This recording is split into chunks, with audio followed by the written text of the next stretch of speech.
Bonjour et bienvenue dans cette capsule vidéo qui va nous permettre de compléter la fiche Les Essentiels du chapitre 4, les mouvements de la Terre. Cette fiche, la voici, on va donc y retrouver 3 lignes que nous allons compléter et de nombreux schémas qu'il va falloir aussi annoter et compléter suite à cette vidéo. On va travailler à chaque fois en 2 temps. D'abord, vous aurez un moment où vous devrez écouter et essayer de comprendre ce que je vous explique avec les images qui vont apparaître sur l'écran.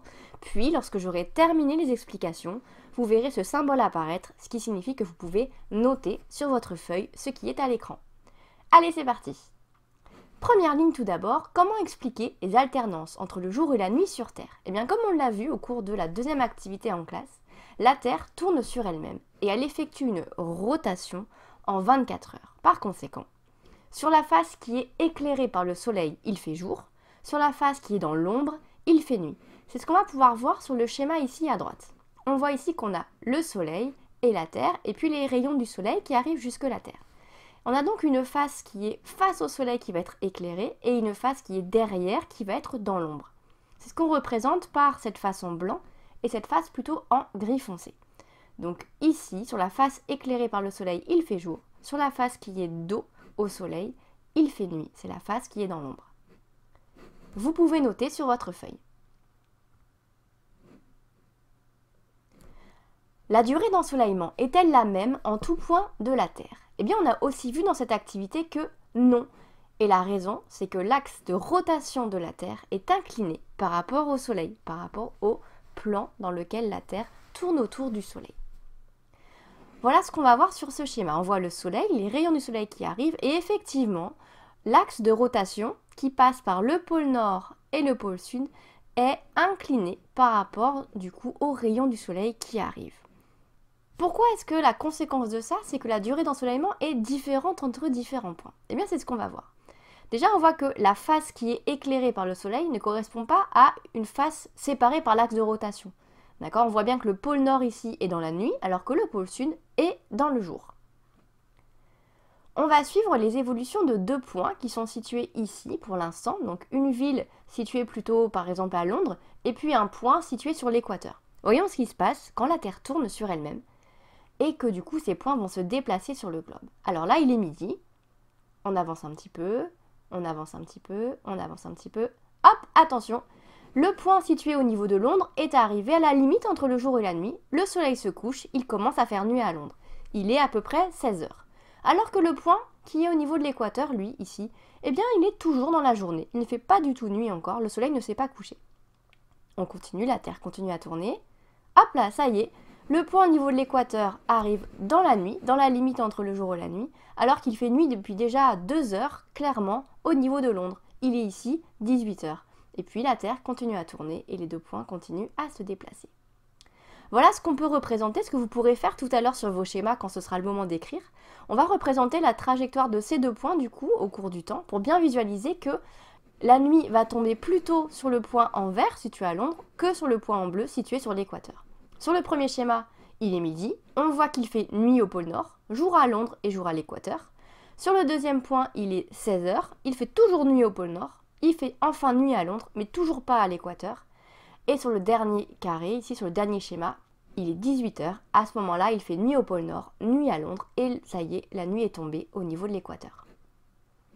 On voit ici que du coup, il fait toujours nuit au pôle Nord, quelle que soit l'heure de la journée. Et bien ça, c'est typiquement ce qui se passe lorsque c'est l'hiver au pôle Nord. Au pôle Nord, pendant l'hiver, le soleil ne se lève pas. Il fait nuit 24 heures sur 24. Au contraire, quand c'est l'été, il ne fait jamais nuit au pôle Nord. Et par contre, c'est au pôle Sud qu'il va faire toujours nuit.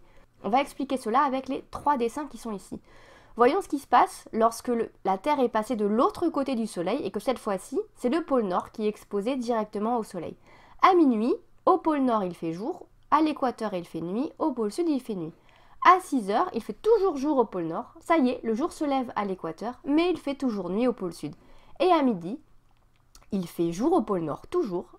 Il est midi à l'équateur, il fait plein jour. Et au pôle Sud, il fait toujours nuit. Au pôle Sud, quand c'est l'hiver du pôle Sud, le soleil ne se lève pas, il fait nuit 24 heures sur 24. Au contraire, quand c'est l'été au pôle Nord, le soleil ne se couche pas, il fait jour 24 heures sur 24. Vous pouvez noter. Pour ce qui est de cette partie-là, je vous laisse voir ce que vous arrivez à écrire sur votre feuille, sinon simplement les schémas avec l'heure suffira.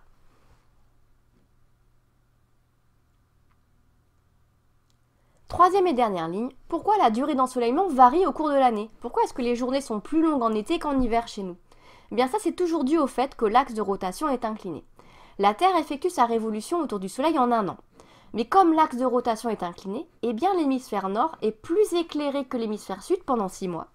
Puis les 6 mois suivants, c'est l'inverse, c'est l'hémisphère sud qui va être plus éclairé. Si on est plus éclairé, on a plus de rayons du soleil qui arrivent, on va avoir une surface qui va être mieux chauffée, les températures vont être plus élevées, et du coup va faire plus chaud. Ça va être l'été. L'inverse, quand le soleil éclaire moins la zone, c'est l'hiver. Et les saisons sont donc inversées entre l'hémisphère nord et l'hémisphère sud. Quand c'est l'été à Paris, c'est l'hiver en Australie. C'est important de savoir ça quand on prévoit ses vacances à l'autre bout du monde. Voyons voir avec ces deux images pour trouver facilement si c'est l'été ou l'hiver en hémisphère nord ou en hémisphère sud. Il suffit de regarder les pôles. Le pôle sud ici pointe vers le soleil. Ça veut dire qu'il va toujours faire jour au pôle sud pendant cette période de l'année. C'est donc l'été à l'hémisphère sud. L'hémisphère sud, on le voit, est plus éclairé que l'hémisphère nord. Donc dans cette première configuration, c'est l'été en hémisphère sud et l'hiver en hémisphère nord.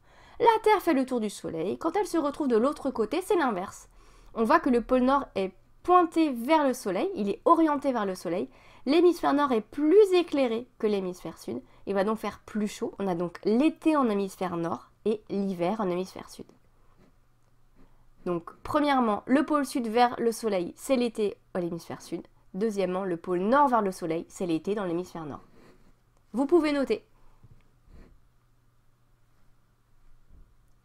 C'est terminé pour cette fiche. Je vous rappelle que pour apprendre ces notions, la meilleure solution, c'est de suivre le CIV, cacher, interroger, vérifier. La feuille est conçue pour que vous puissiez cacher les réponses et lire les questions. Vous vous interrogez soit avec quelqu'un, soit dans votre tête pour chercher les réponses, et puis il vous suffit de vérifier. C'est en faisant cette démarche-là d'interrogation personnelle qu'on peut construire des nouveaux savoirs et des nouvelles connaissances. Travaillez bien et on se retrouve à la prochaine séance.